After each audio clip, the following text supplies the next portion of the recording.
And welcome back to The Fight. I'm Terry McFadden. Joining us from Cleveland, Ohio is Dr. Bob Salata, the chairman of medicine at the University Hospital Cleveland Medical Center. Bob, welcome to The Fight. Thanks very much, Terry.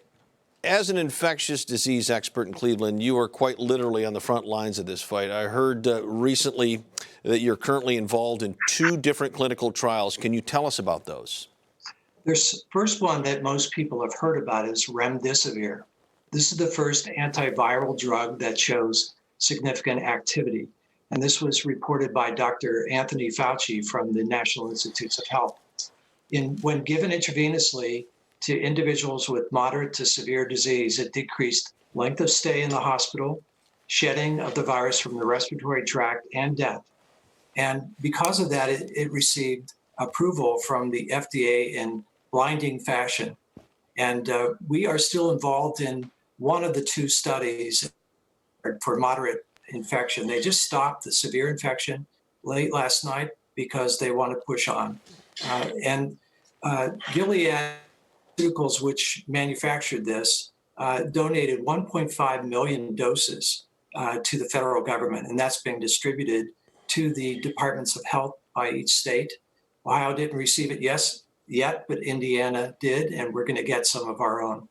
But we're continuing in the study, and our own results will be blended with others, and I think this will add to the excitement about this drug. Given that it's intravenous, we need to think about having the possibility of oral medications given earlier to prevent the complications and death that may be seen. That's one of the studies that we've been involved with. The other is actually turning to the prevention side. And there's a product out there called Halo, or ARMS-1. It's made by a local pharmaceutical company, and it's given as an oral spray. It has been shown in the laboratory to have activity against a variety of viruses, including coronaviruses, but not this one yet. But we are studying that at Case Western Reserve University, which I'm affiliated with. And we're going to be using this in our healthcare workers. We need to conserve folks on the front line and do whatever we can to keep them safe. That study is just starting. And how quickly are you hoping to have a working antivirus drug to be tested? So we've shown some bright light here with remdesivir. There are many other clinical trials going on. As of the last count, there are over 100 across the country. And by 3 months from now, every single patient, we should have quick results about what works and not. But this is fast moving in terms of anything we've seen before. And that's one element of this viral infection that I think we need to recognize. The science has moved on in a dramatic fashion. And what are some of the biggest obstacles in developing a successful treatment for this COVID-19?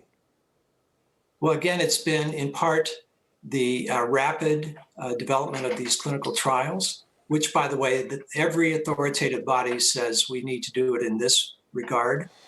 And accordingly, if we just start using things empirically, we could be in trouble later with regard to emerging side effects and the like.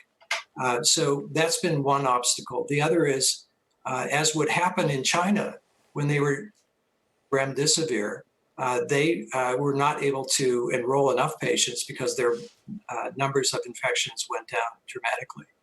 And thirdly, before we knew about the results from the NIH-sponsored study, many people felt that they were, quote, the first to receive this, if you will, guinea pigs, and did not want to participate or had a hard time doing so. But I think now with the release of this information and the public knowledge of such, we're finding rapid enrollment. We're the very first site open in the country for remdesivir, and we have about 85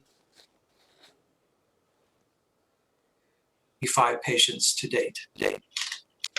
All right. Well, it sounds like you're doing yeoman's work in Cleveland, and Dr. Salata, we appreciate it, and good luck on this fight that we have here in this country and across the world. Appreciate you joining us. Thank you, Terry.